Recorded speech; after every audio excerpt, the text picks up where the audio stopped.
దాని కట్టువారి ప్రయాసము వ్యర్థమే. యెహోవా పట్టణమును కాపాడని ఎడల దాని కావలి కాయువారు మేలుకొని ఉండుట వ్యర్థమే. మీరు వేకువనే లేచి చాలా రాత్రి అయిన తర్వాత పండుకొనుచు కష్టార్జితమైన ఆహారము తినుచుండుట వ్యర్థమే. తన ప్రియులు నిద్రించుచుండగా ఆయన వారికి ఇచ్చుచున్నాడు. కుమారులు యెహోవా అనుగ్రహించు స్వాస్థ్యము గర్భఫలము ఆయన ఇచ్చు బహుమానమే. యవన కాలమందు పుట్టిన కుమారులు వారిలో బాణముల వంటి వారితో తన అంబుల పొది నింపుకొనిన వాడు ధన్యుడు. అట్టివారు సిగ్గుపడక గుమ్మములో తమ విరోధులతో వాదించుదురు. హల్లెలూయా. ఇక్కడ మనం చూసినట్లయితే 127వ కీర్తన ఎవరు రాశారంటే సొలొమోను రాజు రాసినట్టుగా అక్కడ మనం చూస్తాం. యాత్ర కీర్తనగా పరిగణించబడింది. హల్లెలూయా. ఈ కీర్తన చాలా తక్కువ 5 వచనాలు ఉన్నప్పటికీ కూడా చాలా విలువైనటువంటి విషయాలు మనం ఇక్కడ చూస్తాం. చూడండి, ఎక్కడైనా గృహ ప్రవేశం అంటారు కదా, గృహాన్ని సెరమనీ, హోమ్ సెరమనీ ఇలాంటివి ఉన్నప్పుడు చూస్తాం ఇలాంటి అధ్యాయం, అంటే ఈ అధ్యాయాన్ని చదువుతూ ఉంటారు. కానీ ప్రత్యేక కోణంలో పరిశుద్ధాత్మ దేవుడు మీతో నాతో మనతో మాట్లాడనై ఉంటున్నారు. హల్లెలూయా. సో ఇక్కడ మనం చూసినట్లయితే 1 నుండి 5 వచనాలు, నేను ఇదే మూల పాఠం ఇక్కడే ఉంటాను, మీరు అందరూ ఇక్కడే శ్రద్ధగా వినండి. కొన్ని విషయాలు తెలియజేసి నేను ముగిస్తాను, ఎందుకంటే చాలా ఎంజాయ్ చేశాను ఇప్పటికే. Almost worship message main message లాగా అయిపోయింది. హల్లెలూయా. సో చూడండి, యెహోవా ఇల్లు కట్టించని ఎడల దాని కట్టివారి ప్రయాసము వ్యర్థమే. ఇక్కడ మనం చూస్తే ఎవరు రాశారు ఈ కీర్తన అంటే సొలొమోను రాజు రాశారని మనకు తెలుసు. సొలొమోను రాజు ఎలాంటి వ్యక్తి అంటే చాలా జ్ఞానం కలిగినటువంటి వ్యక్తి, మంచి సంపద కలిగినటువంటి వ్యక్తి, గొప్ప రాజు. ఆయనకి ఇందులో కొదువు ఉంది, కొరత ఉంది అని చెప్పడానికి లేదు. అంత గొప్ప రాజు ఏమంటున్నాడంటే ఒక మాట అంటున్నాడు. ఏమంటున్నాడంటే యెహోవా ఇల్లు కట్టించని ఎడల దాని కట్టువారి ప్రయాసము వ్యర్థమే అంటా ఉన్నారు. చూడండి, మనం చాలా మటుకు మనం చూస్తూ ఉంటాం, కొన్ని గృహాలు కడతా ఉంటారు, నిర్మాణం చేస్తూ ఉంటారు. కొందరు ఏమంటారు, అంత వ్యర్థం అంటాడు. అసలు ఎందుకు వ్యర్థం అన్నాడు సొలొమోను రాజు అని మనం ఆలోచించినట్లయితే, చూడండి, సొలొమోను రాజు అన్ని అనుభవించాడు తన జీవితంలో. ఇది అనుభవించలేదని కాదు, చివరికి తన జీవితం ఎలా ముగించబడ్డది కూడా మనకు తెలుసు. అలాంటి రాజు వ్యర్థమే అనే పదాన్ని అక్కడ చేకూర్చడానికి, అక్కడ రాయడానికి గల కారణం ఏంటంటే వితౌట్ గాడ్, దేవుడు లేకుండా మన జీవితాలు శూన్యము. హల్లెలూయా. దేవుడు లేకుండా మన జీవితాలు వ్యర్థము అని ఇక్కడ నోట్ చేస్తా ఉన్నారు. చూడండి, లోకంలో ఎంతో మంది బిలిగర్స్ ఉంటారు, ధనము, ఐశ్వర్యము, సంపద ఇలా రకరకాల కలిగి ఉన్న వారు కూడా దేవుని వాళ్ళు కలిగి లేనట్లయితే వారు ఎంత కలిగి ఉన్నా కూడా వ్యర్థమే అని సొలొమోను రాజు తెలియజేస్తున్నారు. కానీ మనమైతే ధన్యులం. హల్లెలూయా. మనకున్నా లేకపోయినా ఎవరున్నారు మనకి? యేసయ్య ఉన్నాడు. హల్లెలూయా. ఎవరున్నారు మనతో? యేసయ్య ఉన్నారు. సో ఇక్కడ మనం చూస్తే యెహోవా ఇల్లు కట్టించని ఎడల దాని కట్టువారి ప్రయాసము వ్యర్థమే అని మనం చూస్తా ఉన్నాం. యెహోవా పట్టణమును కాపాడని ఎడల దాని కావలి కాయవారు మేలుకొని ఉండుటయు వ్యర్థమే అని తెలియజేస్తా ఉన్నారు. మరి ఇక్కడ మనం చూస్తే యెహోవా పట్టణంను కాపాడని ఎడల అంటే ఏంటి, దాని అర్థం ఏంటి అంటే, చూడండి, మన పట్టణం కడప ప్రాంతం ఉంది, లేకపోతే కమలాపురం ప్రాంతం ఉంది. ఏ ప్రాంతమైనా ఈ రోజుకి మనం చూస్తా ఉన్నామంటే ఎందుకు మనం చూడగలుగుతున్నాం అంటే దాని అర్థం ఏంటి అంటే దేవాతి దేవుడు కాపాడుతున్నాడు కాబట్టి. హల్లెలూయా. మనం చూస్తే ఉదాహరణకి మనం ఇప్పుడు వరల్డ్ మ్యాప్, ప్రపంచ పట్టణాన్ని మనం చూసినట్లయితే కొన్ని దేశాలను తీసేశారు, కొన్ని వాటిని కొన్ని దేశాల్లో కలిపేశారు. కానీ మన భారతదేశం అయితే ఇంకా ఇప్పటికీ కూడా ఉంది. మనం చూసినట్లయితే మనం ఎస్తేరు పుస్తకంలో మనం చూస్తాం, 1వ అధ్యాయంలో 1వ వచనంలో అక్కడ చూస్తాం భారతదేశం ఉన్నట్టుగా. ఇప్పటికీ కూడా మన భారతదేశం ఇంకా ఉంది అంటే దానికి కారణం ఏంటి అంటే దేవాతి దేవుడు మన పట్టణాన్ని, మన రాష్ట్రాన్ని, మన దేశాన్ని కాపాడుతున్నాడు. హల్లెలూయా.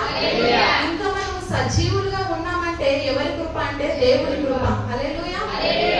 నీవు నేను మనం సజీవంగా ఉండడానికి కారణం ఏంటి అంటే మన ప్రయాసం కాదు, కానీ దేవుడు మనల్ని కాపాడుతున్నాడు కాబట్టి మనం సజీవంగా ఉండగలుగుతున్నాం. హల్లెలూయా. సో ఇక్కడ మనం చూసినట్లయితే దాని కావలి కాయ వారు మేలుకొని ఉండుటయు వ్యర్థమే అని మనం చూస్తా ఉన్నాం. అంటే చూడండి, కావలి కాసే వారి గురించి మనం ఆలోచిస్తే, వాచ్మ్యాన్ గురించి మనం ఆలోచించినట్లయితే వారు ఎలా కాపాడుతూ ఉంటారంటే, చూడండి ఒక ఎగ్జాంపుల్ గా చెప్తా ఉన్నాను. మంచిగా బ్యాంక్ ఉందనుకోండి, బ్యాంక్ లో ఏమేమి ఉంటాయి? బంగారం ఉంటుంది, డబ్బు ఉంటుంది, గోల్డ్ లోన్స్, ఇంకా రకరకాలుగా ఉంటాయి. వీటన్నిటిని భద్రపరచడానికి, వీటన్నిటిని సేఫ్ గా పెట్టడానికి కెమెరాస్ ఉంటాయి కదండి, ఉంటాయా? ఉన్నప్పటికీ కూడా మళ్ళీ సెక్యూరిటీ గార్డ్ ని పెడతారు. ఎందుకు పెడతారు అంటే అవి చూసుకోవాలా? అయినా కూడా మనుషులను ఏర్పాటు చేస్తారు, కావలి కాయడానికి ఒక వ్యక్తిని ఏర్పాటు చేస్తారు. అయితే చూడండి, ఇక్కడ మనం వాక్యాన్ని మనం చూసినట్లయితే దాని కావలి కాయ యెహోవా పట్టణము కాపాడని ఎడల దాని కావలి కాయ వారు మేల్కొని ఉండుటయు వ్యర్థమే. ఇక్కడ మనం కావలి కాసే వారి గురించి ఆలోచిస్తే, కావలి కాయలేని పరిస్థితిలో ఉన్నట్లయితే అది ఎంత విలువ కలిగినటువంటి వస్తువులున్నా, లేకపోతే కెమెరాస్ ఉన్నా, రోబోట్స్ ఉన్నా, ఏదన్నా కూడా ఎంత మందికి ఉన్నా కూడా అదంతా కూడా ఏమవుతుందని తెలియజేస్తున్నారు ఇక్కడ సొలొమోన్ గారు. అంటే వ్యర్థమే అని తెలియజేస్తా ఉన్నారు. అయితే ఇది మన జీవితానికి ఎలా అప్లై చేసుకోవాలని మనం ఆలోచిస్తే, చూడండి, కావలి కాసే వారి గురించి మనం ఆలోచిస్తే మన జీవితంలో ఎవరు కాపాడుతూ ఉంటారంటే మొట్టమొదటిగా దేవాది దేవుడు. హల్లెలూయా. ఒకసారి చదువుదామా 121వ కీర్తన, ఇక్కడ 4వ అధ్యాయం 4వ వచనాన్ని చదవండి. ఇశ్రాయేలును కాపాడువాడు కునుకలు నిద్రపోడు. హల్లెలూయా. మనల్ని ఎలా కాపాడుతున్నాడు అంటే దేవాది దేవుడు కావలి కాసే వారి వలె కాపాడుతున్నాడు. హల్లెలూయా. దేవుడు నిన్ను నన్ను మనల్ని ఎలా కాపాడుతున్నాడు అంటే, ఒక కావలి కాసేవాడు ఎలా కాపాడుతాడో అలా కాపాడుతూ ఉన్నాడు. వాస్తవానికి కావలి కాసే వారి గురించి మనం ఆలోచిస్తే చాలా తక్కువ జీతం వస్తుంది, అయినా కూడా కాపాడుతూ ఉంటాడు. ఆ యొక్క బ్యాంక్ కావచ్చు, ఏ వస్తువు ఇచ్చినా దాన్ని భద్రంగా కాపాడుతూ ఉంటాడు. మన దేవుడు కూడా కునుకకుండా నిద్రపోకుండా నిన్ను నన్ను మనల్ని కాపాడుతూ ఉన్నాడు. హల్లెలూయా. ఎలా కాపాడుతున్నాడంట? కునుకకుండా నిద్రపోకుండా కాపాడుతూ ఉన్నాడు. మేబీ తల్లిదండ్రులు పడుకొని ఉండొచ్చు. సర్టెన్ చిన్నపిల్లలు చూడండి, చిన్నపిల్లల సందర్భాన్ని బట్టి వాళ్ళు అలా చేస్తూ ఉంటారు. చిన్నగా పుట్టిన ఒక 5 months 1 year వరకు కూడా, 1 సంవత్సరం వరకు కూడా వాళ్ళు ఒకవేళ చిన్నపిల్లలు ఏడుస్తూ ఉంటే అలసిపోయి ఇంకా విసిగించిపోయి తల్లి ఏం చేస్తుందంటే పక్కన పెట్టేసి పడుకుంటారు. హల్లెలూయా. కానీ ఆయన మన దేవాది దేవుడు కన్న తల్లి కన్న తండ్రి అయిన ఒక క్షణమైన మర్చిపోతారేమో, కానీ మన దేవాది దేవుడు మనల్ని మర్చిపోడు. హల్లెలూయా. ఇక్కడ అదే రాయబడ్డట్టుగా మనం చూస్తా ఉన్నాం. అయితే మొట్టమొదటిగా కావలి కాసే పని ఎవరు చేస్తారంటే దేవుడు చేస్తారంట. హల్లెలూయా. చూడండి ఎంత మంచి దేవుడు. ఆయన సైన్యములకు అధిపతి. హల్లెలూయా. ఆయన గొప్ప దేవుడు. ఆయనకి ఏది కూడా కొరత లేదు. అంత గొప్ప సింహాసనంగా ఆయన కూర్చొని ఆయన స్తుతులకు అర్హుడైనటువంటి దేవాతి దేవుడు, అంత గొప్ప స్థలంలో ఎవరు సమీపించలేని తేజస్సులో ఉంటున్నటువంటి దేవుడు నిన్ను నన్ను మనల్ని కాపాడడానికి ఒక వాచ్మెన్ లా కూడా ఆయన తగ్గించుకున్నాడు. హల్లెలూయా. గొప్ప ప్రేమ మన దేవుని ప్రేమ. హల్లెలూయా. ఆయన ఎంత తగ్గించుకున్నాడో ఒకసారి మనం ఆలోచిస్తే, అంత స్థితిలో ఉన్న దేవుడు కూడా ఎక్కడ చూపించుకుంటున్నాడు తనని తానంటే, ఒక కావలి కాసే పరిస్థితిలో కూడా నీ కోసం నా కోసం ఆయన ప్రేమను వెల్లడి చేస్తా ఉన్నాడు. దేవుడికి మహిమ కలుగును గాక. ఆమేన్. మన దేవుడు ఎంతగా తగ్గించుకున్నాడు అంటే చూడండి, నిజంగా సిలువ గురించి మనం ఆలోచిస్తాం. వాస్తవానికి ఇక్కడ చూసినట్లయితే కావలి కాసేవారిని మనం ఎలా చూస్తాం చెప్పండి? చాలా చీపుగా చూస్తాం, అవునా కదా? వీళ్ళేంటి సెక్యూరిటీ వాళ్ళే అనుకుంటారు. వీళ్ళేంటి ఒకవేళ మనల్ని లోపలికి పంపించలేదు అనుకోండి, ఏమంటారు హాస్పిటల్స్ దగ్గర, వీళ్ళేంటి వీళ్ళ బ్రతికి ఏంటి అని ఇంత చాలా తక్కువ చూపులో మనం చూస్తాం కదా. అంటే విలువ కూడా ఇవ్వము వాళ్ళకి వాస్తవానికి. అలా దేవాది దేవుడు నిన్ను నన్ను మనల్ని ఎలా కాపాడుతున్నాడంటే, ఒక కావలి కాసే వాడి వల్లే తనను తాను తగ్గించుకొని మనల్ని కాపాడుతున్నాడు. ఆమేన్. సో మొట్టమొదటిగా కావలి కాసే పని ఎవరు చేస్తారు మన జీవితంలో అంటే దేవాది దేవుడు. ఆమేన్. రెండవదిగా ఎవరు మనల్ని కాపాడుతారు అంటే మన దైవ సేవకులు. హల్లెలూయా. సేవకులు ఎలా కాపాడతారంటే, వాస్తవం చెప్పాలంటే వాళ్ళ కుటుంబాన్ని కూడా పక్కన పెట్టేసి కాపాడుతూ ఉంటారు. హల్లెలూయా. మన కోసం ఎన్నో రాత్రులు నిద్రపోకుండా, ఎన్నో రాత్రులు, ఎన్నో రోజులు ఉపవాసాలు, సంఘం అలా ఉండాలి ఇలా ఉండాలి ఎంతగానో ప్రయాసపడి మన కోసం కావలి కాస్తారంట. హల్లెలూయా. ఎక్కడ కాస్తారు అంటే ప్రార్థనలో మనల్ని కాస్తారు. ఈరోజు నీవు నేను మనము సజీవంగా ఉన్నామంటే ఎవరి కృప అంటే మొట్టమొదటిగా దేవుని కృప. ఆయన కాపాడుతున్నాడు కాబట్టి మనం సజీవంగా ఉండగలుగుతున్నాం. రెండవదిగా దైవ సేవకుల యొక్క ప్రార్థన మనకు ఉంది కాబట్టి మనము సజీవంగా ఉండగలుగుతున్నాం. హల్లెలూయా. చూడండి, ఎవరు కాపాడి పని చేస్తారు? రెండవదిగా అంటే సేవకులు కాపాడతారు. హల్లెలూయా. సేవకులు ప్రతి నిత్యము నీ కోసము నా కోసము మనందరి కోసం ఏం చేస్తారంటే విజ్ఞాపన ప్రార్థన చేస్తూ ఉంటారు, కన్నీటి ప్రార్థన చేస్తూ ఉంటారు, మన కోసం ఎప్పుడు దేవునికి ధూపం వేస్తూ ఉంటారు. హల్లెలూయా. మనము తప్ప ఇంకొకరు లేరు. హల్లెలూయా. మనం తప్ప ఇంకొకరు, నిజమే కాదా? అన్ని వదిలిపెట్టుకొని వస్తారు వాళ్ళు. కుటుంబాన్ని పక్కన పెడతారు, ఆస్తులను పక్కన పెడతారు, అంతస్తులను పక్కన పెడతారు, బంధాలను బలగాలను సమస్తాన్ని పక్కన పెట్టి ఎవరిని దేంగా ఉంచుకుంటారంటే సంఘాన్ని. హల్లెలూయా. ఈరోజు సంఘము క్షేమంగా ఉంటుందంటే, ఈరోజు నీవు నేను మనం క్షేమంగా ఉంటున్నామంటే మొట్టమొదటిగా దేవుడు మనల్ని కాపాడుతూ ఉన్నాడు. రెండవదిగా దైవ సేవకులు మనల్ని ప్రార్థనలో కనబడుతున్నారు కాబట్టి స్టిల్ వి ఆర్ అలైవ్. ఆమేన్. హల్లెలూయా. మనం ఇంకా సజీవులుగా ఉన్నామంటే ఎవరి ప్రార్థన మన వెనుక ఉందంటే దైవ సేవకుల యొక్క ప్రార్థన ఉంది. హల్లెలూయా. మూడవదిగా మనం చూస్తే ఎవరు కాపాడి పని చేస్తారంటే మన తల్లిదండ్రులు. హల్లెలూయా. మన తల్లిదండ్రులు మనల్ని ఎలా కాపాడతారో మనకు తెలుసు, ఎందుకంటే మనం అదే అనుభవంలో నుండి మనం వస్తున్నాం కాబట్టి. వాస్తవానికి దైవ సేవకుడు ప్రత్యేకంగా ఆయన గదిలోకి వెళ్ళి ఎన్ని గంటలు ప్రార్థన చేస్తాడో, లేకపోతే ఆయన వ్యక్తిగతంగా ఎలా ఉంటున్నాడు అనే విషయాలు మనకు తెలియదు. కానీ దైవ సేవకులు వాళ్ళ జీవితాలు ఎలా ఉన్నాయనే విషయాలు మనం పరిశీలించాం. కానీ వాస్తవానికి మనం ఎప్పుడు చూస్తామంటే మంచి చక్కగా వచ్చి ఇక్కడ పులిపీట పైన నిలబడుకొని నవ్వుతూ మనల్ని, వాళ్ళకి ఎన్ని బాధలున్నా ఏమున్నా కూడా పక్కన పెట్టేసి మనతో నవ్వుతూ మాట్లాడతారు. అవునా కదండి? నిజమా కదా? నిజమే. కానీ చూడండి, అలాంటి దైవ సేవకులు మనల్ని కాపాడుతున్నారు. మూడోదిగా మనం చూస్తే మన తల్లిదండ్రులు మనల్ని కాపాడుతూ ఉన్నారు. హల్లెలూయా. మన తల్లిదండ్రులు ఎలా కాపాడుతున్నారు అనే విషయాన్ని మనం మన వ్యక్తిగత జీవితంలోనే మనం చూస్తాం. చూడండి, పిల్లలకు చెప్తా ఉంటారు, అటు వెళ్ళొద్దు, ఇటు వెళ్ళొద్దు, అక్కడ ఉండాలి, ఈ స్థలంలో ఉండాలి, ఈ స్థలంకి వెళ్ళొద్దు, లేకపోతే పలానా ప్రాంతానికి వెళ్ళొద్దు అని హెచ్చరిస్తూ ఉంటారు. ఎందుకు హెచ్చరిస్తారంటే మన మేలు కోరే. ఆమేన్. చూడండి, పెద్దవాళ్ళకి మన వాస్తవానికి తల్లిదండ్రులకి పెద్దవాళ్ళు ఉంటారు, అలాంటి వాళ్ళు హెచ్చరిస్తూ ఉంటారు, ఇలాంటి ఈ ప్రాంతాలకు వెళ్ళొద్దు, లేకపోతే ఈ ప్రాంతానికి పలానా ప్రాంతానికి వెళ్ళొద్దు అని చెప్తా ఉంటారు. ఎందుకు చెప్తారంటే మన యోగక్షేమాలు కోరి. హల్లెలూయా. కాబట్టి మనం చూస్తే ఇక్కడ పట్టణాన్ని కాపాడడం అంటే కేవలం పట్టణం గురించే సొలొమోను రాజు రాయలేదు, కానీ మన వ్యక్తిగత జీవితం గురించి కూడా ఆయన రాస్తా వస్తున్నారు. హల్లెలూయా. మన వ్యక్తిగత జీవితాన్ని ఎవరెవరు కాపాడుతున్నారు అంటే చూసినట్లయితే దేవాది దేవుడు మనల్ని కాపాడుతున్నాడు. రెండవదిగా ఎవరు కాపాడుతున్నారు? దైవ సేవకులు. మూడవదిగా మన గురించి ఎవరు ఆలోచిస్తున్నారంటే తల్లిదండ్రులు మన గురించి ఆలోచిస్తారు. ఎప్పుడు వారు కునుకకుండా నిద్రపోకుండా వారు ఆలోచించే అనుభవాలు వారు కలిగి ఉంటారు.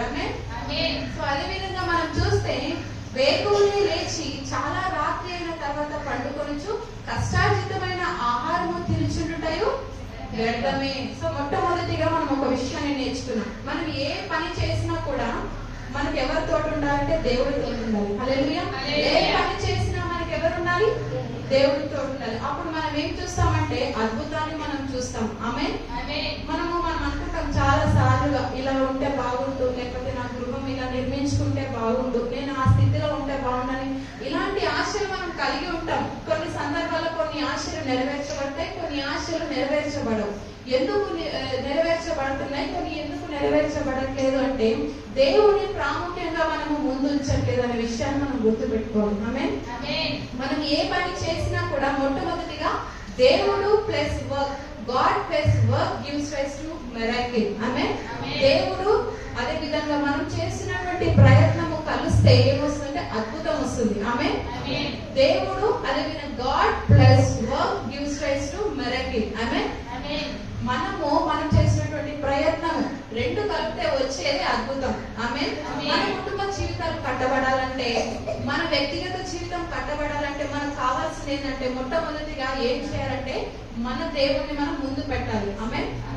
చూడండి, చాలా మటుకి భార్యలు ఏడుస్తూ ఉంటారు భర్తల గురించి, మా భర్త ఇలా ఉన్నారు అలా ఉన్నారని దైవసేవకులతో చెప్తా ఉంటారు. లేకపోతే భర్త చాలా తక్కువ సందర్భాల్లో చెప్తారు అనుకోండి భార్యల గురించి, ఎందుకంటే వాళ్ళు బేర్ చేస్తూ ఉంటారు. ఆమేన్. హల్లెలూయా. చూడండి, ఎందుకంటే ఎందుకంటే స్త్రీలకు అంటూ ఉంటారు కన్నీళ్ళు ఇక్కడే ఉన్నాయి, సముద్రం ఇక్కడ కళ్ళ వెంటనే ఉందంటారు చాలా మంది లోక సామెత. హల్లెలూయా. అంటే ఏ బాధ ఉన్నా కూడా తట్టుకోలేరు వాళ్ళు. అవునా కదా? స్త్రీలకైతే బాగా తెలిసి ఉంటారు. సో మనం ఇక్కడ ఆలోచించినట్లయితే మన కుటుంబ జీవితాలు కట్టబడాలంటే, లేకపోతే మనం ఏ పరిస్థితి గురించి అయితే మనం ఆలోచిస్తున్నామో దేవుని సన్నిధిలో, దేని గురించి అయితే మనం విజ్ఞాపన చేస్తున్నామో, ప్రతిదానికి మనము అద్భుతాన్ని చూడాలంటే, లేకపోతే మన కుటుంబ జీవితాలు కట్టబడాలంటే, లేకపోతే మన కుటుంబంలో ఉన్నటువంటి మనుషులు మార్పు చెందాలంటే, వారి జీవితాలు కట్టబడాలంటే, మొట్టమొదటిగా ప్రాముఖ్యంగా మనం చేయాల్సిన పని ఏంటంటే దేవునికి మనము అప్పగించే వారిగా ఉండాలి. ఆమె దేవునికి అప్పగించి మనము ప్రయత్నం చేసేవారిగా ఉండాలి. కొందరు ఏం చేస్తారంటే దేవునికి ప్రార్థన చేస్తారు చాలా చక్కగా. ఏమని ప్రార్థన చేస్తారంటే, దేవా నా భర్తను కాపాడండి, లేకపోతే నా భర్తకు రక్షణ ఇవ్వండి, ఆయన ఇలా తాగుతా ఉన్నాడు, అలా కొడుతా ఉన్నాడు, ఇలాంటి రకరకాల ప్రార్థనలు చేస్తూ ఉంటారు. ఓకే, మంచిదే, ప్రార్థన చేస్తారు, కానీ ఆయనకి కొంచెం కూడా ప్రేమ చూపించే మనసు వీళ్ళు కలిగి ఉండరు. చాలా మంది కుటుంబ జీవితాలు ఏదో చూస్తూ ఉంటాం. వాస్తవానికి నేను ఉంటున్నటువంటి ప్రాంతంలో ఒక కుటుంబాన్ని నేను గమనించాను. ఆంటీ గారు చాలా చక్కగా మందిరానికి వెళ్తా ఉంటారు, చక్కగా మంచిగా దైవ సేవతో ప్రార్థన చేసుకుంటారు, కానుకలు అన్ని సక్రమంగా చేస్తూ ఉంటుంది. బట్ తన భర్త అయితే మందిరానికి రాడు. వాస్తవానికి తన భర్త ఒక త్రాగుడు అనుభవం కలిగినటువంటి వ్యక్తి. హల్లెలూయా. సో ఇలాంటి సందర్భంలో తను చేసే పని ఏంటంటే, వాస్తవానికి మనం చూస్తే స్త్రీలు వారు చేసే ప్రార్థన, వారు చేస్తున్నటువంటి ప్రయత్నం, వారు ఉంటున్నటువంటి విధానం బట్టే గృహము నిర్మాణము జరుగుతుందని వాక్యం తెలియజేస్తున్నామే. మనం చూస్తే ఆంటీ గారు ఏం చేశారంటే మందిరానికి వెళ్ళారు, సండే మంచి చక్కగా వాక్యాన్ని విన్నారు, ఇంటికి వచ్చేసారు. ఇంటికి వచ్చిన వెంటనే వాళ్ళ భర్తను చివాట్లు పెట్టడం ప్రారంభించింది. ఆ చివాట్లు నేను మైక్ లో చెప్పలేను, కానీ అవన్నీ నాకు రావు కూడా. కానీ సో ఇక్కడ చూస్తే ఎలా తిట్టడం ప్రారంభించిందంటే, అలా తిడతా ఉంటది. ఇంకా వాళ్ళ కుమారులను శపిస్తూ ఉంటది, మీరు మందిరానికి రాదు, అలా ఇలా అని చెప్తా ఉంది. సో వాస్తవానికి ఈ పరిస్థితిని మనము గమనిస్తే, ఈ ఆంటీ గారి జీవితం నేను అడిగాను, ఆంటీ ఎందుకు మీరు అలా చెప్పిస్తా ఉన్నారు? మీ భర్త గారిని అలా చెప్పించదు కదా, మీరు చక్కగా వాక్యాన్ని వింటా ఉన్నారు కదా, మందిరానికి వెళ్తా ఉన్నారు కదా, ఏంటి పరిస్థితి అని అంటే, ఆంటీ తెలియజేసారు, వీళ్ళు ఎప్పుడు నా మాట వినరమ్మా అని చెప్తా ఉంది. నేను ఒకటే మాట చెప్పాను, ఆంటీ మీ ప్రవర్తనను బట్టే వారు మార్పు చెందుతారు. మీరు ఒకవేళ ఇలా చెప్పించేవారుగా, తిట్టుకునేవారుగా, మీ భర్త గురించి మీరే చెడ్డగా మాట్లాడినట్లయితే వారు మార్పు చెందరు తెలియజేసిన వెంటనే సరే అని చెప్పేసి లోబడింది. మళ్ళీ నెక్స్ట్ వీక్ నుండి అలానే చేస్తాము. హల్లెలూయా. కొందరి జీవితాలు ఇలానే ఉంటాయి. మందిరానికి వస్తారు, చక్కగా ఉంటారు, కానీ ఇంట్లోకి వెళ్తే బూతులు మాట్లాడతారు. హల్లెలూయా. ఎట్లా ఉంటారంటే, రియల్ గా చెప్తున్నాను, నేను ఎక్స్పీరియన్స్ చేసినటువంటి అనుభవాలు ఇవన్నీ కూడా. సో ఇక్కడ మనం చూస్తే, మనము ఎప్పుడైతే దేవుడితో కలిసి ప్రయత్నం చేస్తామో, ప్రయత్నం చేయడం అంటే ఏదో కొత్తగా మనము చేయాల్సిన పని లేదు, కానీ మనము దేవుని సన్నిధిలో విజ్ఞాపన చేస్తూ, దేవునితో మనం ప్రార్థన చేస్తూ, దేవునితో సహవాసం చేస్తూ మన ప్రయత్నం మనం చేస్తాము అంటే, మన నడవడిక, మన ప్రవర్తన సరిగ్గా మనం ఉంచుకొని మనం ముందుకు వెళ్ళినట్లయితే మన కుటుంబ జీవితాలు కట్టబడతాయి. ఆమేన్. హల్లెలూయా. సో ఇక్కడ మనం చూస్తే కీర్తనలు 127వ అధ్యాయంలో మనం చూసినట్లయితే, ఇక్కడ మనం ఇక్కడ గమనించినట్లయితే ఏమని రాస్తున్నారు సొలొమోన్ గారు అంటే, మీరు వేకువనే లేచి చాలా రాత్రి అయిన తర్వాత పండుకొనిచు కష్టార్జితమైన ఆహారము తినుచుండటయు వ్యర్థమే అని అంటా ఉన్నారు. అసలు ఎందుకు ఈ మాటలు రాశారని చాలా ఆలోచించడం జరిగింది. చూడండి, ఇక్కడ చూడండి, మీరు వేకువనే లేచి, చాలా మంది వాళ్ళ జీవితాల్లో ఎలా లేస్తారంటే వేకువనే లేస్తారు. దేవుని కోసం లేవరండి. దేనికోసం లేస్తారంటే పనుల కోసం లేస్తారు. హల్లెలూయా. వేకువనే లేచి మంచిగా దేవుని సన్నిధిలో ఒక విశ్వాసి అయితే ప్రార్థన చేసుకుంటారు. ఆమేన్. వేకువనే లేచి ప్రార్థన చేయడము, వాక్యం చదవడము ఇలా కాదు, కానీ వేకువనే లేచి ఎర్లీ మార్నింగ్ సూర్యుడు ఉదయించకంటే ముందు లేచి పనులకు వెళ్తా ఉంటారు. మరణ వాళ్ళు ఎప్పుడు పడుకుంటారంటే, సూర్యుడు అస్తమించిన తర్వాత ఎప్పుడో 12 గంటలు పడుకుంటా ఉంటారు. అంటే ఇంతగా కష్టపడతా ఉంటారు కొందరు జీవితాలు మనం చూస్తే. అది చేతి పని కావచ్చు, ఉద్యోగమే కావచ్చు, వ్యాపారమే కావచ్చు, ఏదేమైనప్పటికీ కూడా కొందరి ప్రయాసం ఎలా ఉంటుందంటే చాలా కష్టపడతా ఉంటారు. ఎలా కష్టపడతారంటే వాళ్ళ కష్టాన్ని మనం కళ్ళతో చూడొచ్చు. అవునా కదండి? అంతగా ప్రయాసపడతా ఉంటారు వారి జీవితంలో. చూడండి, వేకువనే లెగిసి ప్రయత్నాలు చేయడం ప్రారంభిస్తారు. సూర్యుడు అస్తమించిన తర్వాత కూడా వారు ఇంకా పనులు చేస్తూనే ఉంటారు. అయినా కూడా ఎటువంటి ఫలితాన్ని వారి జీవితంలో చూడరు. ఎందుకు అంటే వారు వాస్తవానికి పని చేస్తున్నారు, కానీ దేవుని ఆశ్రయించలేనటువంటి పరిస్థితిలో ఉంటున్నారు. హల్లెలూయా.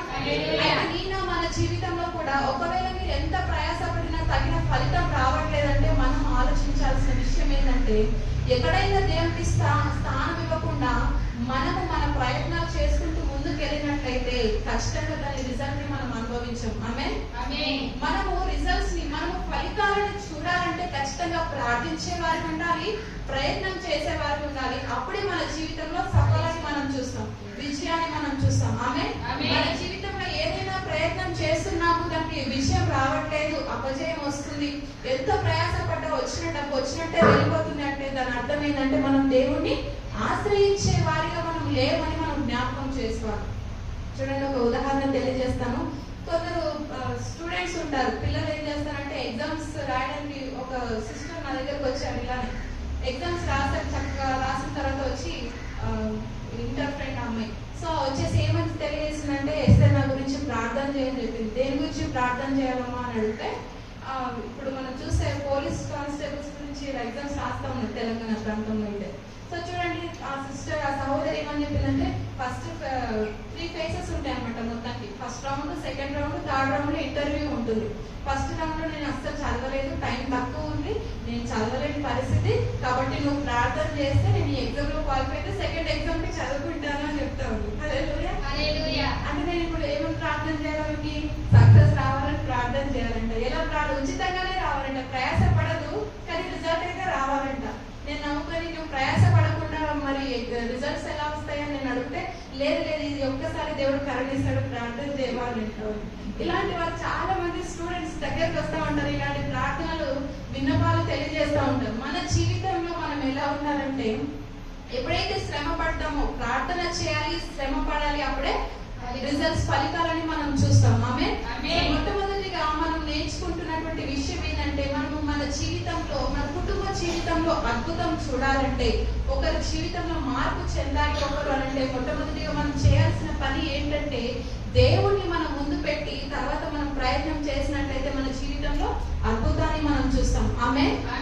రెండవదిగా ప్రార్థన చేసి మనం ఒక కార్యక్రమాన్ని, ఏదైనా పనిని మనం ప్రారంభించినట్లయితే ఖచ్చితంగా ఫలితాన్ని మనం చూస్తాం. సో ఇక్కడ సొలొమోన్ గారు అదే చెప్తా ఉన్నారు. ఏమని చెప్తా ఉన్నారంటే, వేకువనే లేచి చాలా రాత్రి అయిన తర్వాత పండుకొనొచ్చు, కష్టార్జితమైన ఆహారము తినుచుట వ్యర్థమే అని తెలియజేస్తా ఉన్నారు. సో చూడండి, చాలా కష్టపడినా కూడా రిజల్ట్స్ రావట్లేదు. కొందరు తెలియజేస్తారు, వచ్చిన ప్రారంభంలో అంటే జీతం వచ్చిన ప్రారంభంలోనే చేతిలో డబ్బులు ఉంటున్నాయి, మంత్ ఎండింగ్ సరికి చేతిలో డబ్బులు ఉండట్లేవు అని కొందరు తెలియజేస్తారు. ఇంకొందరు ఏమంటా ఉంటారంటే, ఎంత ప్రయాసపడ్డా కూడా చేతిలో డబ్బులు ఉండట్లేదు, ఇలాంటి అన్ని పనులు కూడా వెనుకబడిపోతున్నాయి అంటూ ఉంటారు. ఎందుకు పనులన్నీ వెనుకబడిపోతున్నాయి, ఎందుకు చేసినటువంటి పనుల్లో విఫలమైపోతున్నాము అంటే కారణం ఏంటంటే, ప్రార్థన చేస్తా ఉన్నాం కానీ ప్రయత్నం చేయట్లేదు.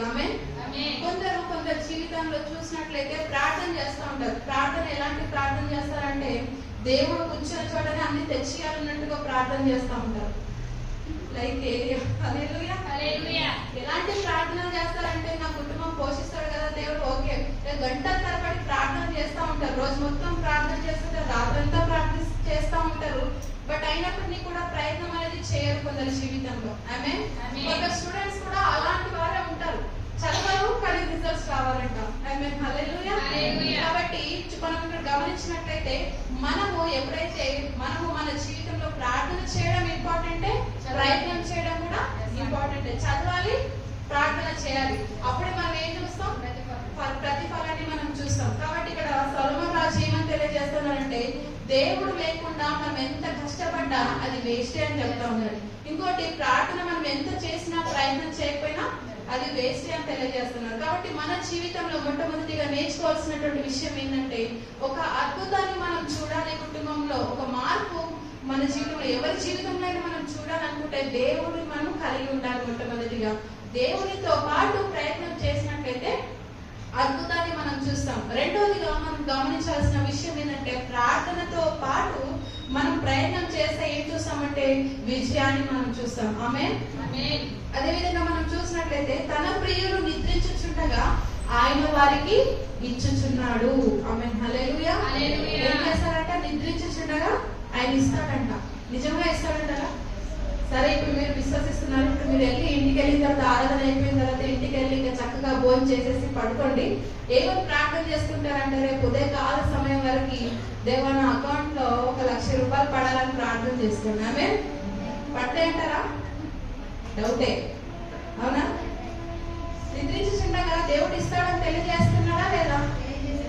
ఎస్. మరి వాక్యం నెరవేర్పు ఉండాలి కదా. మరి ఇప్పుడు ప్రార్థన చేస్తారా? ఎంతమంది ప్రార్థన చేస్తారు? ఎవరు ఛాలెంజ్ యాక్సెప్ట్ చేస్తారు? ఎంతమంది? ఎవరు అసలు ఎవరికి ధైర్యం సరిపోవట్లేదు? బ్రదర్స్ ఎవరైనా చేస్తారా? ఎజ్రా చేస్తారా? ఎజ్రా చేస్తావా? Wow, nice. ఇంకా ఎజ్రా కాంపిటీషన్ ఎవరు వస్తారు? ఎక్కడ సిస్టర్? ఎవరు వస్తారు సిస్టర్? చెప్పడం ఈజీ, చేయడం కష్టం అంటారా? ఎవరు వస్తారు? సోయల్ వస్తాడంట. వావ్. ఇంకెవరు రారా? అంటే మీ అందరికి విశ్వాసం లేదని అర్థమా? దీని అర్థం ఏంటి? మరి ఇక్కడ మనం చూస్తే తన ప్రియులు నిద్రించుచుండగా ఆయన వారికి ఇచ్చును అని వాక్యం తెలియజేస్తా ఉంది. మరి నిద్రించుచుండగా ఆయన ఇస్తాడు కదా. అంటే మరి ఇస్తాడంటే మీరు విశ్వాసం లేనటువంటి పరిస్థితుల్లోనే మీరు మాట్లాడతారన్నమాట. ఆమేన్. హల్లెలూయా. మరి ఇప్పుడు విశ్వాసం లేనట్టేనే ఇద్దరు ఇలా ఛాలెంజ్ యాక్సెప్ట్ చేసింది. ఎస్ట్రా, ఇంకో సోయల్. ఇంకెవరు రారా? సిద్ధు అన్న, మరి అన్న, ఇంకా సిస్టర్స్ ఎవరు రారా? ఓకే, దేవునికి మహిమ కలుగును గాక. ఆమేన్. ఒక చిన్న టెస్ట్ నేను తెలియజేస్తాను. చూడండి, వాస్తవానికి దైవ సేవకులు చేసినటువంటి కంపెనీలో, సిపి కంపెనీలో ఒక షరతులు ఉంటాయి వాళ్ళకి. ఏంటంటే ఒకవేళ వైద్యం చేయించుకున్నట్లయితే చేయించుకున్నటువంటి వైద్యం ఎక్కడైతే చేయించుకుంటారో ట్రీట్మెంట్ చేయించుకుంటే వాళ్ళకి డబ్బులు ఫ్రీగానే ఇస్తారన్నమాట. మొట్టమొదటిగా మనం డబ్బులు పే చేసి మనం ట్రీట్మెంట్ తీసుకున్నాక తర్వాత వాళ్ళ అకౌంట్ లో వేస్తారనమాట. సో చూడండి, దానికి కొన్ని షరతులు పెట్టారు. ఏంటంటే హాస్పిటల్ కి ఖచ్చితంగా ఇన్సూరెన్స్ ఉండాలి, కొన్ని షరతులు పెట్టారనమాట. సో చూడండి, మేము ఏం చేసామంటే ఒక సమయంలో ఆయన వాస్తవానికి కుప్పి పళ్ళు నొప్పితో బాధపడతా ఉన్నారు కొన్ని సంవత్సరాలు, ఐ థింక్ సో. సో ఆ సమయంలో హాస్పిటల్ వెళ్ళిన ట్రీట్మెంట్ తీసుకున్నారు. దాదాపుగా 10,000 ఖర్చు వచ్చింది. ఆ 10,000 ఖర్చు వచ్చింది. మేము అక్కడ కంపెనీకి వాళ్ళ ఉద్యోగం చేసినటువంటి ప్రాంతంలో వాళ్ళు అప్లికేషన్స్ పెట్టారు. పెట్టిన వెంటనే వాళ్ళు తెలియజేసిన విషయం ఏంటంటే వాస్తవానికి హాస్పిటల్ కి ఇన్సూరెన్స్ లేదు కాబట్టి డబ్బులు రావని తెలియజేశారు. సో ఆ సమయంలో మేము ఏం చేసామంటే మరి డబ్బులు రాకపోతే 10,000 ఎక్కడ నుండి తేవాలి? వాస్తవానికి ఆ సమయంలో డబ్బులు లేని పరిస్థితుల్లో వేరే వాళ్ళ దగ్గర తీసుకొచ్చి పేమెంట్ చేశాం. మరి ఇప్పుడు వేరే వాళ్ళకన్నా ఇవ్వాలి కదా. కాబట్టి ఆ సమయంలో మేము ఒక చిన్న ప్రార్థన చేసుకున్నాం. ఏంటంటే దేవా తన ప్రియులు నిద్రించుండగా ఆయన వారికి ఇస్తాడు అని మీరు తెలియజేశారు కదా, మాకు కూడా మీరు ఇచ్చే దేవుడు, మమ్మల్ని పోషించే దేవుడు కదా అని ఒక చిన్న ప్రార్థన చేస్తున్నాం మీ వాక్యాన్ని ఎత్తిపట్టి. సో మేము చేసే ప్రయత్నం మేము చేసాం. అన్ని అప్లికేషన్స్ అవన్నీ ఫార్మ్స్ ఉంటాయి కదా, ట్రీట్మెంట్ తీసుకున్న తర్వాత ఇచ్చే అవన్నీ తీసుకెళ్ళి అక్కడ కంపెనీలో సబ్మిట్ చేశారు. వాళ్ళు చెప్పారు డైరెక్ట్ గా ఇంకా డబ్బులు రావని తెలియజేస్తారు. ఎందుకంటే హాస్పిటల్ కి ఇన్సూరెన్స్ ఉండాలంట. ఇన్సూరెన్స్ ఉంటేనే డబ్బులు పడతాయి, లేకపోతే పడవని తెలియజేశారు. అయినా మా నిరీక్షణ, మా యొక్క విశ్వాసము మనుషులు కాదు. మా విశ్వాసం ఎవరు అంటే దేవుడు. హల్లెలూయా. ప్రార్థన చేసాం ఈ వాక్యాన్ని ఎత్తిపట్టి. ఏమని ప్రార్థన చేసామంటే దేవా నీవు తన ప్రియులు నిద్రించుచుండగా ఆయన వారికి ఇస్తారు అని తెలియజేస్తున్నారు కదా, మరి మా పరిస్థితి ఇలా ఉంది, మీరు మాకు అనుగ్రహించండి అని ఒక చిన్న ప్రార్థన చేసుకున్న వెంటనే జరిగిన క్రియ ఏంటంటే రాత్రి ప్రార్థన చేసుకున్నాం, ఉదయం చూసేసరికి అకౌంట్ లో పడాల్సినంత డబ్బులు పడ్డాయి. హల్లెలూయా. ఆమేన్. హల్లెలూయా. ఏదైతే డబ్బులు ఖర్చు పెట్టామో ఆ డబ్బులన్నీ కూడా వచ్చాయి. ఆమేన్. మరి మీరు ఇప్పుడు ఛాలెంజ్ యాక్సెప్ట్ చేస్తారా? మేమైతే ఎక్స్పీరియన్స్ చేసాం, మేము అనుభవించాం. మీరు అనుభవించాలనుకుంటే చేయకండి. విశ్వాసం వచ్చింది అంటే ఇంకెవరు నానా ఇంకా కొన్ని ఉదాహరణ తెలియజేస్తే ఇంకా కొన్ని టెస్ట్ మనీ సాక్ష్యాలు చెప్తే అప్పుడు చేతులు లేపుతారా? సంఖ్య పెరగట్లేదు, ముగ్గురికి ఆగిపోతుంది. అందుకనే మన జీవితంలో ఆశ్చర్య కార్యాలను చూడట్లేదు. చూడండి, వర్షిప్ మెసేజ్ లో మనం ఒక మాట విన్నాం, విశ్వాసం లేకుండా దేవుడికి ఇష్టమైనట వ్యర్థం. మనం అది చూసాం. ఆ విషయాన్ని మనం ఎప్పుడైనా రాసిన పత్రిక 11:6 మనం చూసాం. చూడండి, విశ్వాసము మనం ఎప్పుడైతే ఉంచుతామో ఖచ్చితంగా క్రియలు మనం చూస్తాం. చూడండి, ఇప్పుడు చిన్నగా డేర్గా నేను ఒక మాట తెలియజేశాను. ఎవరెవరు ముందుకు వస్తారంటే జస్ట్ కేవలం ఇద్దరు ముగ్గురు వచ్చారు. వాస్తవానికి ఈ వాక్యాన్ని మనము, ఈ వాక్యం వారికి మాత్రమే సొంతం కాదు, ఇది ప్రతి ఒక్కరికి సొంతం. ఆమేన్. మన జీవితంలో ఎందుకు కొన్ని ఎక్స్పీరియన్స్ చేయట్లేదు, కొన్ని అనుభవించట్లేదు అంటే తగిన విశ్వాసము మన జీవితంలో కనపరచట్లేదు కాబట్టి ఈ క్రియలను మనం చూడట్లేదు. హల్లెలూయా. అయినా మన జీవితంలో కొన్ని కార్యాలు చూడకపోవడానికి కారణం ఏంటి అంటే సరైనటువంటి విశ్వాసము మనము కలిగి లేకపోవడమే కారణం. సో ఇక్కడ మనం చూసినట్లయితే తన ప్రియులు నిద్రించుచుండగా ఆయన వారికి ఇచ్చుచున్నాడు అని మనం చూస్తాము. అసలు తన ప్రియులు అంటే ఎవరు అని మనం చూస్తే ప్రియుల గురించి మనం ఆలోచిస్తే నీవు నేను మనమే. ఆమె కొరింథీయులకు రాసిన పత్రిక 3వ అధ్యాయం 12వ వచనం చదివి సహకరించండి.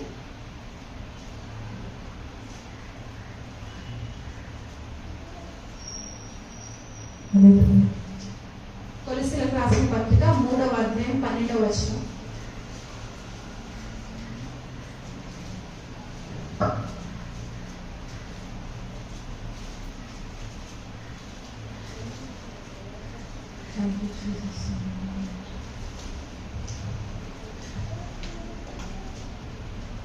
ఎవరు చదవరండి? కాగా దేవుని చేత ఏర్పరచబడిన వారు పరిశుద్ధులను ప్రియులైన వారికి తగినట్లు మీరు జాలిగల మనస్సును దయాళుత్వమును వినయమును సాత్వికమును దీర్ఘశాంతమును ధరించుకోండి. హల్లెలూయా. మనం చూస్తే నేను తెలియచేయాలనుకున్న విషయం ఏంటంటే చూడండి, మనం మొదటి లైన్ మనం చూస్తాం. కాగా దేవుని చేత ఏర్పరచబడిన వారు పరిశుద్ధులను ప్రియులైన వారికి తగినట్లు. ఆమేన్. ఏర్పరచబడిన వారందరూ ఎవరంటే దేవునికి ప్రియులుగా పిలువబడుతున్నారు. ఆమేన్. తన ప్రియులు అని ఎవరిని సంబోధిస్తున్నాడు దేవాది దేవుడు అంటే పరిశుద్ధులని సంబోధిస్తున్నాడు. ఆమేన్. ఆ పరిశుద్ధులు ఎవరంటే నీవు నేను మనమే. ఆమేన్. మనల్ని దేవుడు ఎలా చేశాడంటే మనల్ని ఎన్నుకున్నాడు ప్రత్యేకంగా. మనల్ని ఏం చేశాడంటే పరిశుద్ధపరిచాడు. మనల్ని ఎలా చేశాడంటే ఆయనకు ప్రియులుగా మార్చుకున్నాడు. ఆమేన్. ఇలాంటి ప్రియులు దేవుడికి ఇప్పుడు మనం చూస్తే ఆయనకి ప్రియులుగా మనం పిలవబడుతున్నామని ఇక్కడ కొరింథీయులకు రాసిన పత్రిక 3:12లో మనం చూస్తా ఉన్నాం. ఆయనకి ప్రియులుగా పిలవబడుతున్న మనము ఏదైనా అడిగితే ఇవ్వకుండా ఉంటాడా? ఖచ్చితంగా ఇస్తాడా లేదా? ఇస్తాడు. మరి ఇప్పుడు చెప్పండి, ఎంతమంది ఓటేస్తారు? ఎంతమంది ఇప్పుడు విశ్వాసం పెరుగుతుంది? హల్లెలూయా. కొంచెం సంఖ్య పెరిగింది. ఇంకో వచనాన్ని చూపిస్తే ఇంకా కొంచెం సంఖ్య పెరుగుతుందేమో. ఆమేన్. ఎంతమంది విశ్వసిస్తున్నారు దేవుడు నా జీవితంలో ఈ వాక్యాన్ని నెరవేరుస్తారని? మన కార్యాలు మనం చేసినటువంటి ప్రయత్నాలు సఫలం అవ్వాలంటే నిశ్చయంగా మనకు కావాల్సింది విశ్వాసమే. ఆమేన్. ఇక్కడ మనం చూస్తే తన ప్రియులు నిద్రించుచుండగా ఆయన వారికి ఇచ్చుచున్నాడు అని మనం చూస్తా ఉన్నాం. ఆమేన్.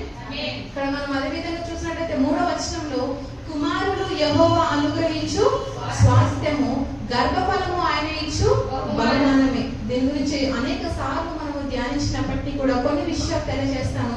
సో చూడండి, కుమారులు యెహోవా అనుగ్రహించు స్వాస్థ్యము అని మనం చూస్తున్నాం. అయితే కుమారులు ఇక్కడ వాస్తవానికి కొన్ని బైబిల్స్ లో కొన్ని గ్రంథాల్లో మనం చూస్తే కుమారులు తీసేసి పిల్లలు అని పెడదామని ఆలోచిస్తా ఉన్నారు. కానీ వాస్తవానికి కుమారుడు దాన్ని దేనికి సంబోధిస్తుందంటే యేసుక్రీస్తు ప్రభుల వారికి సంబోధిస్తుంది. ఆమె తండ్రి కుమారుడు పరిశుద్ధాత్మ దేవుడు. ఇప్పుడు మనం చూడండి, కుమారుడు ఏ విధంగా తండ్రితో సహవాసం కలిగి ఉన్నాడు, తండ్రితో ఏ విధంగా అయితే ఆయన ఏకమై ఉన్నారు, అదే రీతిగా కుమారుడు అని రాయబడడానికి ప్రత్యేక కారణం మనం చూస్తే బైబిల్లో అనేక సార్లు మనం చూస్తాం. కుమారుడు అని మనం చూస్తాం. చాలా సార్లు నేను దేవుడిని అడిగాను, ఎందుకు ప్రభు కుమారులను పెట్టావు, కుమార్తెలను పెట్టచ్చు కదా అని చాలా సార్లు నేను అడిగాను. అంటే పార్షాలిటీ ఆ ప్రభుని పార్షాలిటీ కాదు కదా, ఎందుకు కుమారుని రాయబడ్డదో నేను అడిగిన సందర్భంలో దేవుడు తెలియజేసిన విషయం ఏంటంటే యేసుక్రీస్తు ప్రభుల వారికి అది సూచనగా ఉంది. ఆమె ఎవరైతే యేసుక్రీస్తు ప్రభుల వారి యొక్క ఆయన రక్తం ద్వారా కడగబడతారో వారందరూ కూడా ఆయనకు కుమారులుగా మార్చబడ్డారు. ఆమె we are the daughters of the heavenly father. ఆమె అందరూ చెప్పండి, నేను దేవుని కుమార్తెను, నేను దేవుని కుమారుణ్ణి, నేను ప్రత్యేకించబడిన వాడిని, నేను ఎన్నుకొనబడిన దాన్ని, I am separated, I am selected, I am chosen. Amen. Hallelujah. ఇక్కడ మనం చూస్తే కుమారులు యెహోవా అనుగ్రహించే స్వాస్థ్యం. మరి ఎవరు ఇక్కడ స్వాస్థ్యం అంటే నీవు నేను మనమే. ఆమేన్. చూడండి, మనకు కొన్ని స్వాస్థ్యాలు మనకు ఉంటాయి. మన ప్రాపర్టీ అంటారు అన్న వసూలను బాగా తెలియజేస్తారు స్వాస్థ్యం గురించి, ప్రాపర్టీ గురించి. we are the property of the God. ఆమేన్. మనం చూస్తే ప్రాపర్టీ గురించి మనం మాట్లాడితే ఎవరికి కూడా దానిపైన అధికారం ఉండదు. ఉండదు. ఇప్పుడు ఈ ప్రాంతం ఉంది, ఈ ప్రాంతం ఎవరికి?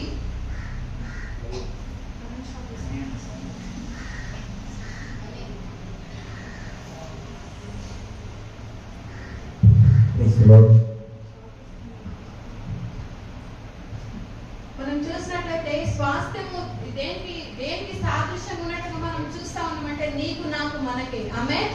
నీవు నేను మనము దేవుని స్వాస్థ్యమై ఉన్నాం. ఆమేన్. హల్లెలూయా. మనం చూస్తే మనం ఎవరి స్వాస్థ్యము? దేవుని స్వాస్థ్యం. అయితే కుమారులు ఎవరి స్వాస్థ్యం అని రాయబడ్డదంటే దేవుడు అనుగ్రహించే స్వాస్థ్యం అని మనం చూస్తున్నాం. అదేవిధంగా మనం చూస్తే గర్భఫలం ఆయన ఇచ్చు బహుమానని యవన కాలమందు పుట్టిన కుమారుడు బలవంతుని చేతిలో బాలుల వంటి వారు. ఆమేన్. హల్లెలూయా. ఈ వచనాన్ని మనం లోతుగా ధ్యానించినట్లయితే యవన కాలమందు పుట్టిన కుమారుల గురించి మనం ఆలోచిస్తే దీని అర్థం ఏంటి అసలు అని అంటే, యవన కాలంలో ఎవరైతే క్రీస్తులో జన్మిస్తారో, యవన కాలంలో ఎవరైతే వారి జీవితాలని ప్రభు కొరకు సమర్పించుకుంటారో, యవన కాలంలో ఎవరైతే వారి జీవితాలను దేవుని కోసం అంకితం చేస్తారో వారు బలవంతుని చేతిలో బాలుల వంటి వారు. ఆమేన్. హల్లెలూయా. మనమందరం కూడా దేవుని చేతిలో ఒక బలమైన సాధనం వలె అని మనల్ని వాడుకోవాలని ఇష్టపడుతున్నాడు. ఆమేన్. హల్లెలూయా. ఎవరు బలవంతులు అంటే మన దేవాది దేవుడు. ఆమేన్. ఒక వచనాన్ని మనం చదువుతాం. ఇర్మియా ప్రవచన పుస్తకం 50వ అధ్యాయం 34వ వచనం చదవండి. ఇర్మియా ప్రవచన పుస్తకం 50వ అధ్యాయం 34వ వచనం.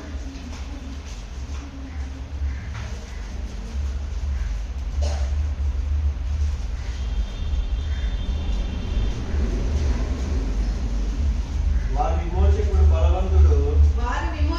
బలవంతుడు, సైన్యములకు అధిపతియగు యెహోవా అని ఆయనకు పేరు. ఆమేన్. హల్లెలూయా.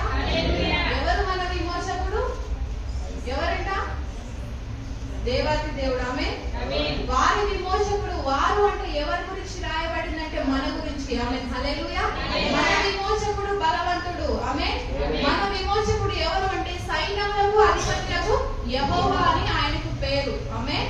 మన దేవుడు విమోచకుడు, మన దేవుడు బలవంతుడై ఉంటున్నాడు. ఆమేన్. ఇక్కడ మనం చూస్తే బలవంతుని చేతిలో బాణులు వంటి వారు అని రాయబడింది. అదే విధంగా లూకా సువార్త 11:21 కూడా మనం ఒకసారి చదువుదాం. లూకా సువార్త 11వ అధ్యాయము 21వ వచనం.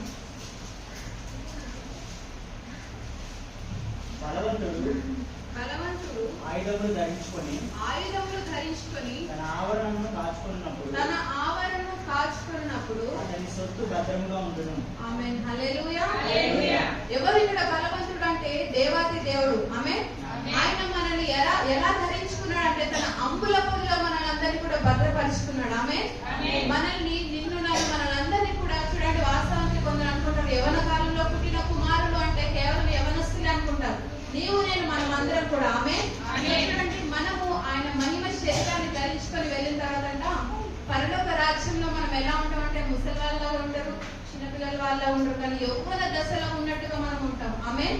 యవ్వన కాలంలో చూస్తే పిల్లలు ఎలా సౌందర్యంగా ఉంటారు, ఎంత మంచిగా అందంగా ఉంటారో అదే రీతిగా నీవు నేను మనం ఉండబోతున్నాం. ఆమేన్. ఇక్కడ మనం చూస్తే దేవుడు మనల్ని ఎలా ధరించుకున్నాడని మనం గమనించినట్లయితే బలవంతుడు ఆయుధములు ధరించుకున్న రీతిగా ఒక బలవంతుడు యుద్ధానికి వెళ్ళే బలవంతుడు ఎలా వెళ్తాడంటే అన్ని ఆయుధములు ధరించుకొని వెళ్తా ఉంటాడు. ఆమేన్. ఏం ధరించుకుంటాడు తెలియజేయండి. ఒక యుద్ధానికి వెళ్తున్నటువంటి వ్యక్తి, ఒక ఆర్మీ ఏం ధరించుకుంటాడు? డ్రెస్ వేసుకుంటాడు. ఓకే, డ్రెస్ వేసుకుంటాడు. ఇంకా గన్ను పెట్టుకుంటాడు. Okay, fine. ఇంకా ఇంకేం ధరించుకుంటాడు? Helmet, shoes.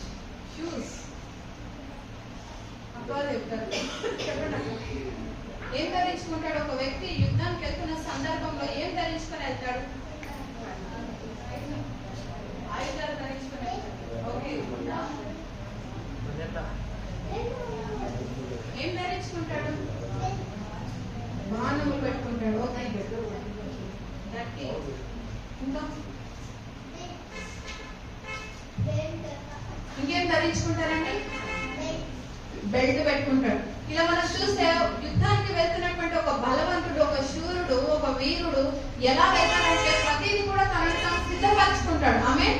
ఎలా సిద్ధపరచుకుంటాడు అంటే అన్ని కూడా కావాల్సిన వస్తువులని తలకు హెల్మెట్ పెట్టుకుంటాడు, లేకపోతే ఇంకా డ్రెస్ వేసుకొని యుద్ధానికి కావాల్సినటువంటి వస్త్రాన్ని ధరించుకుంటాడు, నడుముకి గట్టి కట్టుకుంటాడు, అదే విధంగా కవచాన్ని ధరించుకుంటాడు, చేతిలో బాణాలు పెట్టుకుంటాడు. ఇలా రకరకాలుగా తనను తాను సిద్ధపరచుకొని వెళ్తాడు. ఆమె నీవు నేను మనం కూడా ఎవరి చేతిలో మనం ఉన్నామంటే బలవంతుని చేతిలో ఉన్నాం. ఆమె బలవంతుని చేతిలో ఉన్నవారు భయపడాల్సిన పని లేనే లేదు. ఆమె ఈ రోజు మనం సమస్యలను బట్టి భయపడుతున్నామంటే మనం ఇంకా గుర్తెరగలేదు మనం ఎవరి దగ్గర ఉన్నాము. హల్లెలూయా.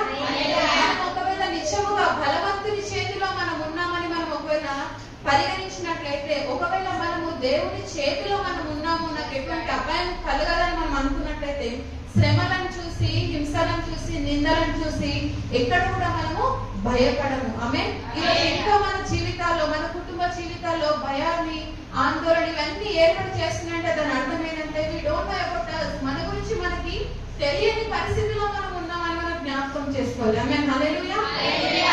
కొన్ని చిన్న సమస్య రాగానే ఏడవడం, లేకపోతే చిన్న సమస్య రాగానే అధైర్యపడడం, చిన్న సమస్య రాగానే మనం కలత చెందుతున్నామంటే దాని అర్థం ఏంటంటే నీవు నేను మనము ఏ స్థలంలో ఉన్నాము, లేకపోతే మనం ఎక్కడ మనం ఉన్నాం అనే విషయాన్ని ఇంకా మనము పరిగణించలేదని మనం జ్ఞాపకం చేసుకోవాలి. ఆమె హల్లెలూయా. నిన్ను నన్ను మనల్ని ఎలా చూస్తున్నాడంటే బలవంతుని చేతిలో బాణంలాగా చూస్తున్నాడు. హల్లెలూయా. మనం ఏమనుకుంటామంటే బాణులు అంటే అక్కడ ఎవరిని పరిగణించబడ్డది, ఎవరి గురించి రాయబడ్డదంటే యవనస్తుల గురించి రాయబడ్డదని మనకు తెలుసు. అవునా కదా? నీవు నేను మనము యవ్వన కాలంలో చిందించబడినటువంటి రక్తము, యేసుక్రీస్తు ప్రభుల వారి రక్తము ఆయన ఏ సమయంలో మరణించడం మనకు తెలుసు. 33.5 సంవత్సరంలో అనగా యవ్వన దశలో తనని తాను అర్పించుకున్నాడు. ఆమె ఆయన రక్తము ద్వారా ఎంతమంది అయితే కడగబడుతున్నారో వారందరూ కూడా యవ్వనస్తులే. ఆమె హల్లెలూయా. వాస్తవానికి ఈ దేహము మనకి ఈ వయస్సు పెరుగుతున్నప్పటినీ కూడా వాస్తవానికి అంతరంగ పురుషుడు ఏమవుతున్నాడని రాయబడుతుంది. అక్కడ మనం చూసే కొన్ని వచనాలు మనం చూస్తాం. కొత్త నిబంధన గ్రంథంలో ఏమని చూస్తామంటే బాహ్య శరీరము కృషిస్తున్న సమయంలో అంతరంగ పురుషుడు బలపడతా ఉంటాడంట. హల్లెలూయా. చిన్న బేబీ, చిన్న పాప ఎలా ఎదుగుతా ఉంటది మనకు తెలుసు. పాలు తాగే స్టేజ్ నుండి చిన్న చిన్నగా ఆహారం తినడం, ఆ చిన్న చిన్నగా మంచిగా ఆహార పదార్థాలు అన్ని తినడం మనం చూస్తూ ఉంటాం.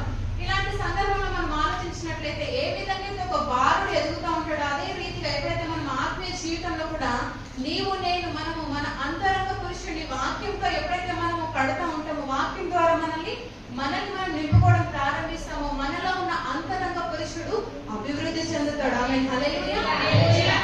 ఈ రోజుల్లో చాలా మట్టుకి కొందరు మనం చూస్తే మనకు అర్థమైపోతుంది వాళ్ళు చేసే ప్రార్థనను బట్టి వీరు ఏ స్టేజ్ లో ఉన్నారో లేకపోతే ఏ వయసులో వాళ్ళు ఉన్నారో మనకి అర్థమైపోతుంటారు. హల్లెలూయా. వాస్తవానికి కొన్ని సందర్భాల్లో నేను దైవ సేవకులు అక్కడ చేసినటువంటి పరిచర్యలు వైజాగ్ అనే ప్రాంతంలో ఉంటున్న సందర్భంలో కొందరు వచ్చి అక్కడ ఉన్నటువంటి దైవ సేవకులు అలాంటి వచ్చి తెలియజేస్తారు.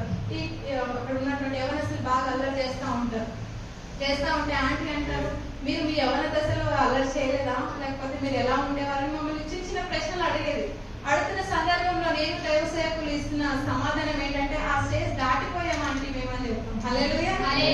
మనం ఆ స్టేజ్ దాటిపోయి వచ్చేసాం స్పిరిచువల్ లెవెల్, ఆత్మీయ జీవితంలో. ఆమె చూడండి, ఇప్పుడు మనం చిన్నపిల్లలు అల్లరి చేస్తా ఉంటే మనం వాళ్ళని చూసి ఏమనిపిస్తుందంటే మనం కూడా వాళ్ళతో కలిసి ఆడుకుంటాం వాస్తవానికి. కానీ మనం ఏమనుకుంటామంటే ఆ స్టేజ్ నాది దాటిపోయింది అంటాం. ఆమె మనం ఇప్పుడు వాళ్ళని ఎలా చూస్తామంటే వాళ్ళకి తెలియదు కాబట్టి అలా తప్పు పనులు చేస్తా ఉంటాం. అదే తెలిస్తే అలా చేయరని మనం అనుకుంటాం. సో వాస్తవానికి ఏ విధంగా అయితే భౌతికమైన శరీరం కూడా అభివృద్ధి చెందుతుందో, ఎలా అయితే దశలు ఉంటున్నాయో దాంట్లో అదే విధంగా మన అంతరంగ పురుషుడు కూడా అభివృద్ధి చెందాలి. ఆమె హల్లెలూయా. ఎలా అభివృద్ధి చెందుతాడు అంతరంగ పురుషుడు అంటే వాక్యము ద్వారా మనము దినదినము మనము ఏం చేయాలంటే మన స్పిరిచువల్ లెవెల్ ని, మన ఆత్మీయ జీవితాన్ని కడుతూ మనం రావాలి. ఆమె చూడండి, కొందరు జీవితాన్ని ఎలా ప్రారంభిస్తారంటే కేవలం బాప్తిజంతో ప్రారంభిస్తారు. కొందరు అసలు బాప్తిజం తీసుకోకుండా కొందరు ఉంటారు, అదొక దశ. బాప్తిజం తీసుకుని ఉండేవారు కొందరు ఉంటారు, అదొక ఇంకో దశ. అదే విధంగా బాప్తిజం తీసుకున్నాక పరిశుద్ధాత్మ అనుభవం కలిగినటువంటి వారు కొందరు ఉంటారు, అది ఇంకొక దశ. అంటే స్టేజెస్ ఉంటాయి ప్రతి దానికి కూడా. First stages, second stage, third stage. So ఇప్పుడు మనం ఎలా వెళ్ళాలని వాక్యం తెలియజేస్తుందంటే మహిమ నుండి అధిక మహిమలోకి. హల్లెలూయా. ఎలా వెళ్ళాలంటే మనము మహిమ నుండి అధిక మహిమలోకి. కానీ కొందరు జీవితాలు ఎలా ప్రారంభిస్తారంటే ఆత్మీయ జీవితంలో రక్షణతో ప్రారంభించిన వారి జీవితాలు బాప్తిస్మం వరకే ఉంటారు కొందరు. మరి కొందరైతే ఎలా ఉంటారంటే కేవలం రక్షణ పొందుకొని మారుమనసు పొందుకొని బాప్తిజం పొందుకున్న తర్వాత పరిశుద్ధాత్మ అనుభవంలోకి వచ్చిన తర్వాత కూడా రెండు మూడు భాషలు మాట్లాడితే 2-3 మాటలు మాట్లాడితే సరిపోతుంది, అక్కడ వరకే వాళ్ళు ఉంటారు. మరి కొందరైతే దాంట్లో ఆ స్టేజెస్ లో ఎదుగుతా ఉంటారు. నీవు నేను మనం కూడా ఎలా ఉండాలంటే ఆ దశ నుండి, చిన్న పిల్లల దశ నుండి మనం ఏ దశలోకి రావాలంట? మహిమ నుండి అధిక మహిమలో ప్రవేశించే వారిగా మనం ఉండాలి. హల్లెలూయా. మన స్పిరిచువల్ లైఫ్, మన ఆత్మీయ జీవితం కూడా కేవలం భౌతికంగా వాక్యం ద్వారా మనం మందిరానికి రావడం, లేకపోతే మందిరానికి వచ్చి చక్కగా వాక్యం వినడం ఇంతవరకే మనం కాదు, కానీ వ్యక్తిగతంగా కూడా దేవుడితో సహవాసం చేసేవారిగా మనం ఉండాలి. ఆమేన్. మనకి ఎన్ని వాక్యాలు తెలిసినా, లేకపోతే మనకి ఎంత ప్రార్థన అనుభవం మనం కలిగినా, అది ప్రతిరోజు కూడా సాధనం చేసేవారిగా మనం లేకపోతే ఏమవుతుందంటే అది వేస్ట్ అయిపోతుంది. హల్లెలూయా. చూడండి, మనం చూసినట్లయితే ఒక పోలీస్ వ్యక్తి ఉన్నాడు అనుకోండి, ఉదాహరణకి వ్యవసాయం బాగా చెప్తా ఉంటారు ఈ ఉదాహరణ అయితే. చూడండి, ఒక పోలీస్ వ్యక్తి ఉన్నాడు అనుకోండి, ఆయన అందరు తినే ఆహార పదార్థాలు తింటాడా? ఉదాహరణ పోలీస్ ఎగ్జామ్ గురించి ప్రిపేర్ అవుతున్నారు అనుకోండి, అందరూ భుజించి ఆహార పదార్థాలు భుజిస్తాడా? భుజించడు, సపరేట్ గా తింటాడు. అందరూ పడుకున్నప్పుడు ఆయన ఏం చేస్తాడు? వేకునే లెగిసి ప్రయత్నం చేస్తా ఉంటాడు, ఎక్సర్సైజ్ చేస్తా ఉంటాడు, తన బాడీని తను సాధన చేసుకుంటా ఉంటాడు. అందరూ నిద్రించిన సమయంలో తను ఏం చేస్తా ఉన్నాడు? ఇక్కడ కష్టపడతా ఉన్నాడు. అందరూ ఆయనకున్నటువంటి షెడ్యూల్ కావచ్చు, ఆయనకున్నటువంటి ప్రతిదీ కూడా ప్రత్యేకంగా ఉంటుంది. హల్లెలూయా.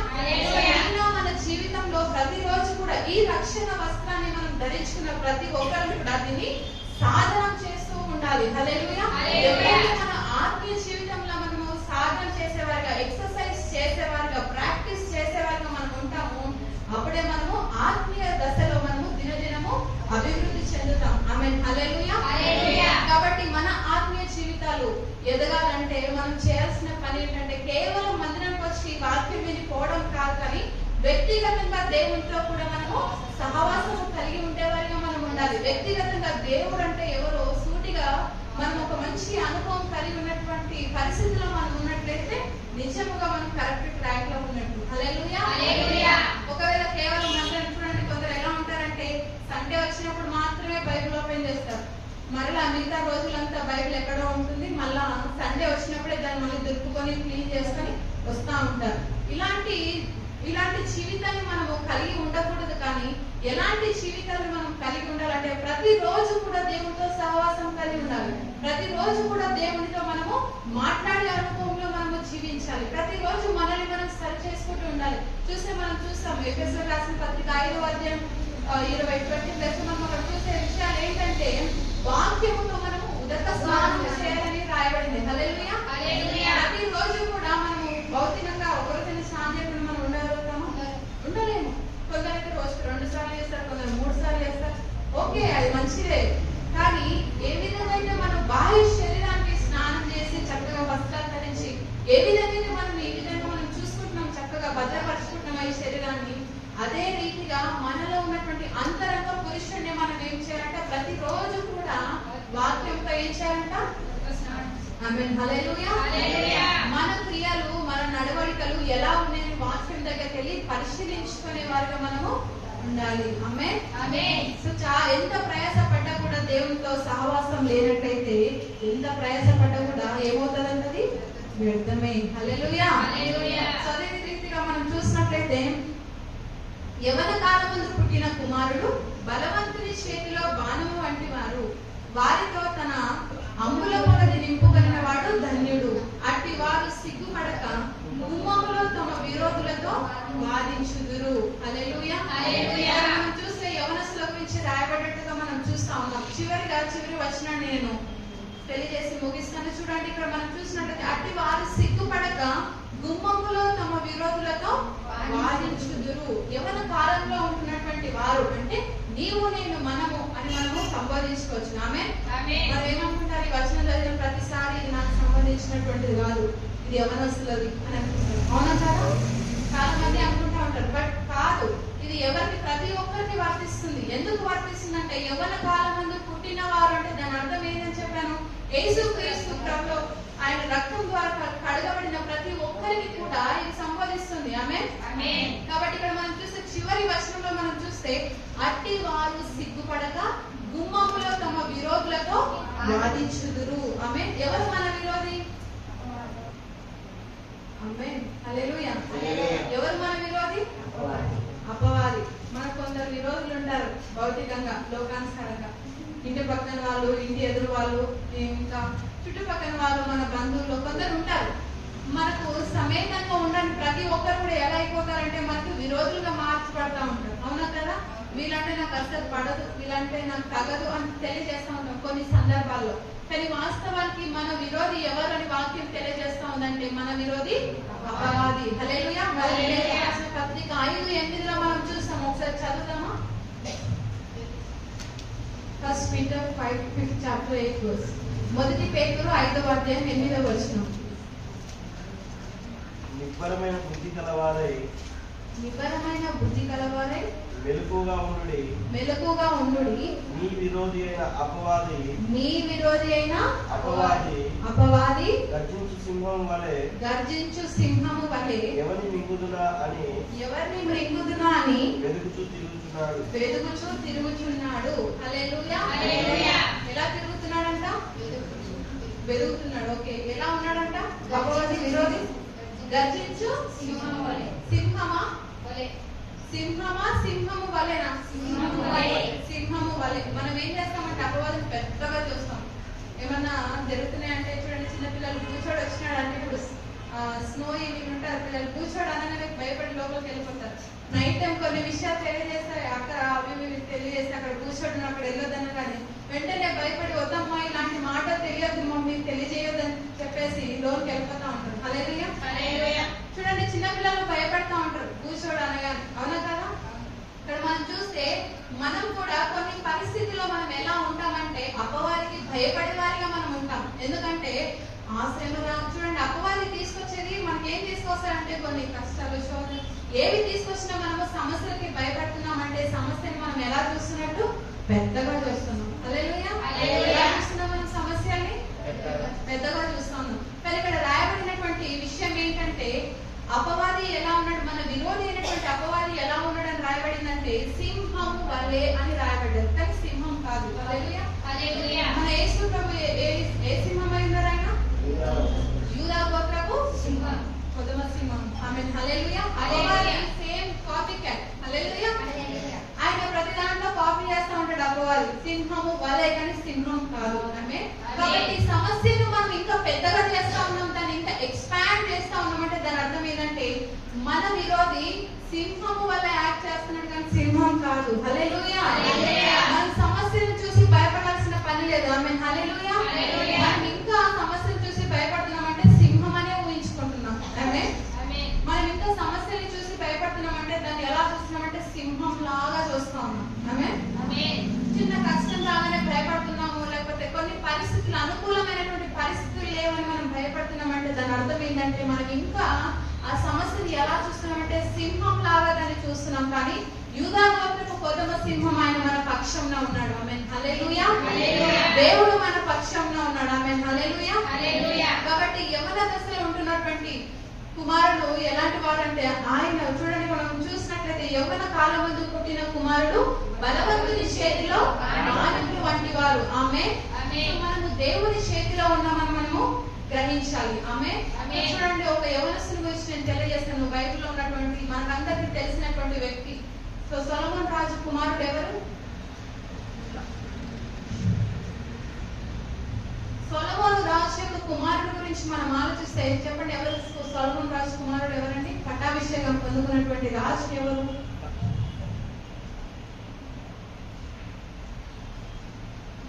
ఎవరైనా తెలియజేయండి. ఎవరు సొలొమోను రాజు కుమారుడు? దావీదు కుమారుడు ఎవరు?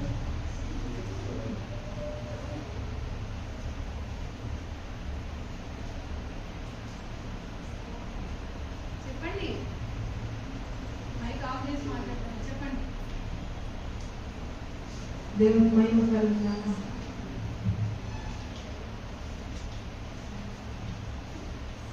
Not reading the Bible. Bible చదవట్లేదని అర్థమవుతుంది. సొలొమోను రాజు కుమారుడే చెప్పట్లేదంటే సొలొమోను రాజు కుమారుడిని చెప్పలేదు. అంతేనా? చూడండి, దావీదు కుమారుడు ఎవరు? దావీదు ఎవరి కుమారుడు? యెష్షై. ఆమేన్.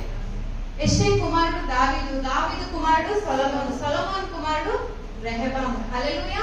సో చూసే మొదటి రాజుల గ్రంథము 12వ అధ్యాయంలో సమయం లేదు కనుక అక్కడ ఉన్న విషయం నేను క్లుప్తంగా తెలియజేస్తాను.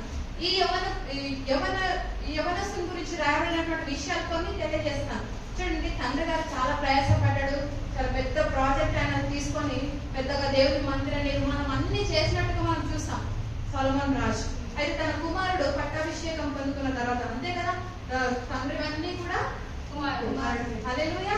ఇక్కడ మనం చూస్తే రెహబాము జీవితంలో కొన్ని విషయాలు మనం చూస్తే యవనస్తులు ఎలా ఉంటారనే ఒక విషయాన్ని మనం అక్కడ చూస్తాం.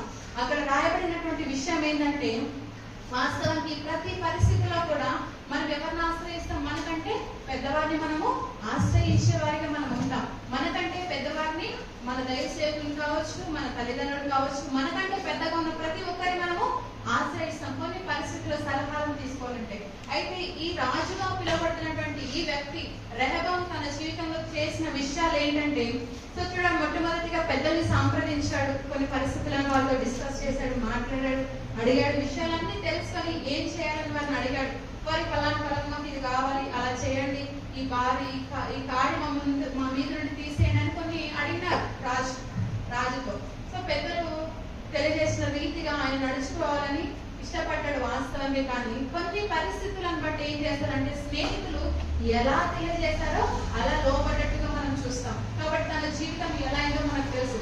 సో యవ్వన కాలంలో ఉంటున్నటువంటి ప్రతి ఒక్కరు కూడా చేయాల్సినటువంటి విషయం ఏంటంటే, పెద్దవారికి మనము లోబడేవారిగా మనం ఉండాలి. హల్లెలూయా. సో చూడండి, యవ్వన కాలంలో మనం చిన్నప్పుడు చాలా చక్కగా ఉండేవారు, నా మాట వినేవాడు, చక్కగా మంచిగా నేను ఏది చెప్పినా అలా చేసేవాడు మా అబ్బాయి, ఎలా చెప్పినా అలా ఉండేది మా అమ్మాయి అంటారు. కానీ ఇప్పుడేదో యవ్వన కాలంలో రాగానే లేకపోతే కాలేజ్కి వెళ్ళగానే నా మాట వినట్లేదండి అంటూ ఉంటారు తల్లిదండ్రులు. అవునా కదా? నా మాట వినట్లేదు, నేను ఏం చెప్పినా అంగీకరించట్లేదు అని అంటారు. ఎందుకంటే మనం చూస్తే వారి స్నేహితులకి వాళ్ళు ఆకర్షించబడ్డట్టుగా మనం చూస్తాం.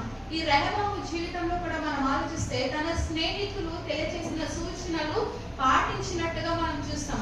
ఎప్పుడైతే తన స్నేహితులని అనుసరించడం ప్రారంభించాడో తన యొక్క రాజ్యం ఏమైపోయినట్టుగా మనం చూస్తామంటే, రాజ్యము కొలాప్స్ అయిపోయినట్టుగా మనం చూస్తాం. కాబట్టి మన జీవితంలో ఎప్పుడు కూడా గుర్తు పెట్టుకోవాల్సిన విషయం ఏంటంటే, మనము మన స్నేహితులు ఎలా ఉన్నారనే విషయాన్ని మనము గమనించాలి. మనం ఏ సర్కిల్లో మనం ఉంటున్నాం, ఎలాంటి మనుషుల మధ్యలో మనం ఉంటున్నాం, లేకపోతే ఎవరితో సహవాసం చేసేవారిగా మనం ఉంటున్నాం అనే విషయాన్ని మనము జ్ఞాపకం చేసుకోవాలి. హల్లెలూయా. సో చూడండి, ఇంకా మనము మన జీవితంలో సఫలం అవుతున్నాం, మనం ఇంకా సరైనటువంటి రిజల్ట్స్ మనం పొందుకోవట్లేదంటే, విషయాన్ని పొందుకోవట్లేదంటే మనము ఎవరి సలహాలు తీసుకుంటున్నాం అనే విషయాలు కూడా చాలా ప్రాముఖ్యమని మనం గుర్తుపెట్టుకోవాలి. హల్లెలూయా. మన కొలీగ్స్ ఉంటారు, మనతో సాటిగా అంటే మనకు ఈక్వల్ గా ఉంటే వారి సలహాలు తీసుకోవడం మంచిదే. ఎప్పుడు మంచిది అంటే, వారు ఆత్మీయ జీవితంలో సరైనటువంటి నడవడిక కలిగి ఉన్నట్లయితే వారితో సహవాసం చేయడం మంచిదే. కానీ వారికంటే ముఖ్యంగా ప్రాముఖ్యంగా మనము ఎవరితో మనము కాంటాక్ట్ అవ్వాలి, లేకపోతే ఎవరితో మనము సహవాసం కలిగి ఉండాలి, లేకపోతే ఎవరితో మనము సన్నిహితంగా ఉండాలనే విషయం మనం జ్ఞాపకం చేసుకున్నట్టయితే పెద్దవారితో మనము సహవాసం చేసేవారు ఉండాలి. హల్లెలూయా.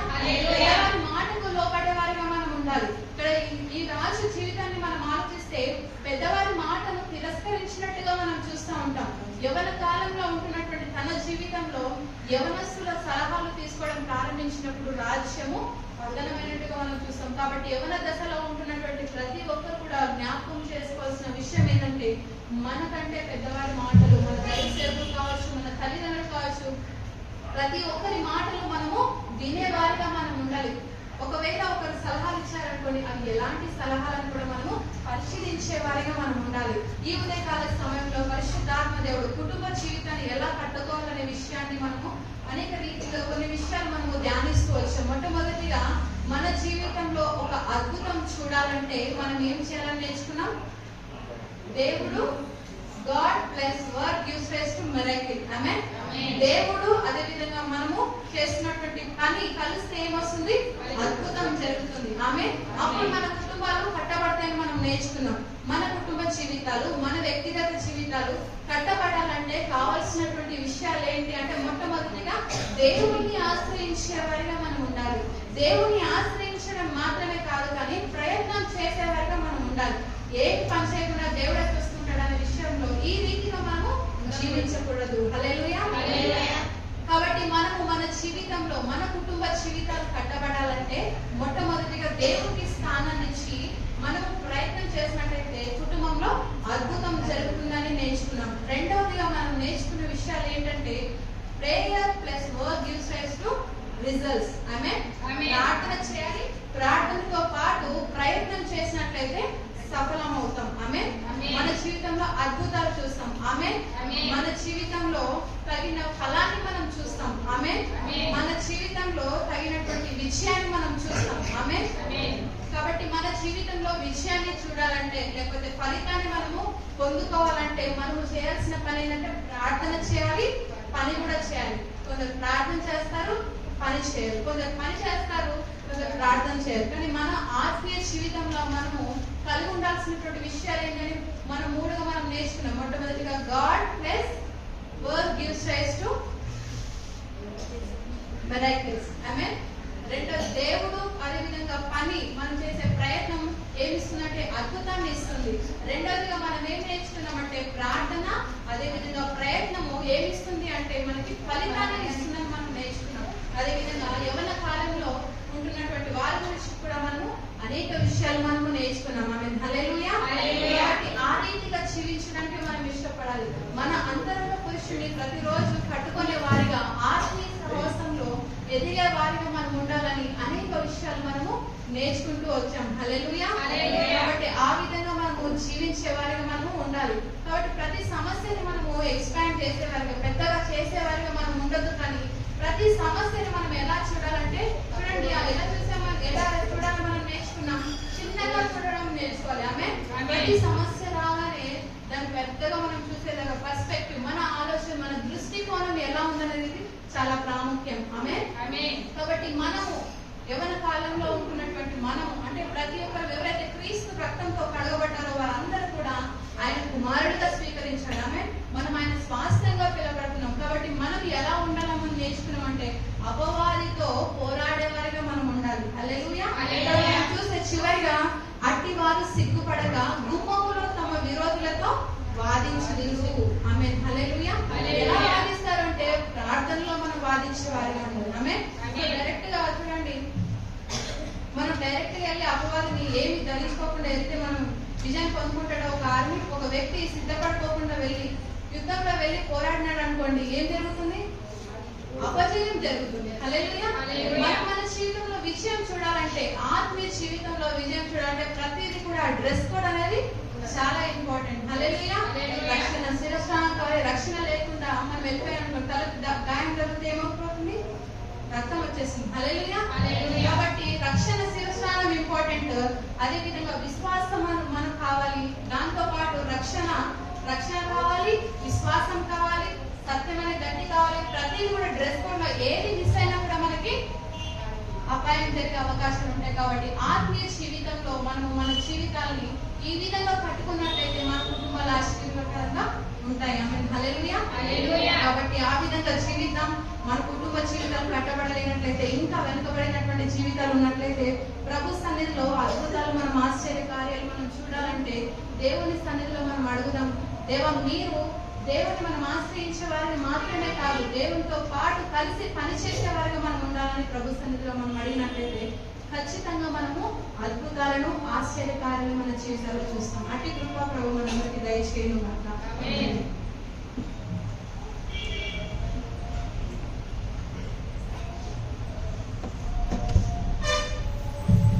దేవుని స్తోత్రం.